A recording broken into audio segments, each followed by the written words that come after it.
In the beginning of the game, you're in the Hogwarts library, and you immediately meet this character, the Professor, who is hopefully like the best teacher you've ever had. So the book is split into 5 chapters, and each chapter represents qualities of a wizard. So it could be importance of practice, any kind of attribute that a young wizard or witch would need to progress in the wizarding world.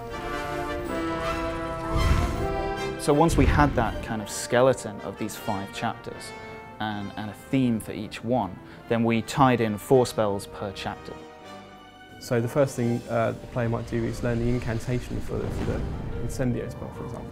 So they have to repeat the words that are shown on screen.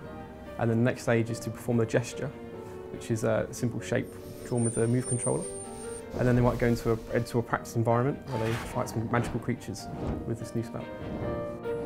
Once you've learnt those 4 spells, there's an end of chapter test, which will then test you on those spells. And that will take you through kind of many different areas that have tasks that require you to use all of the 4 spells that you've learnt in that chapter. When you first cast a spell effect appears on the end of your wand, so you can immediately tell what spell you have cast. So for example, the Aguamenti spell, which is the water spell, is a blue bubbling orb on the end of it. And when you pull the trigger of the motion controller, this orb turns into water spraying out from the end of your wand. You're also given backstories and histories to these spells, and they're played out within a paper theatre.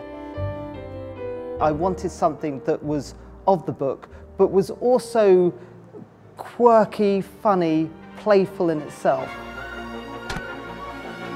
So I think what we've got now is some people have described it as a reinvention of the book.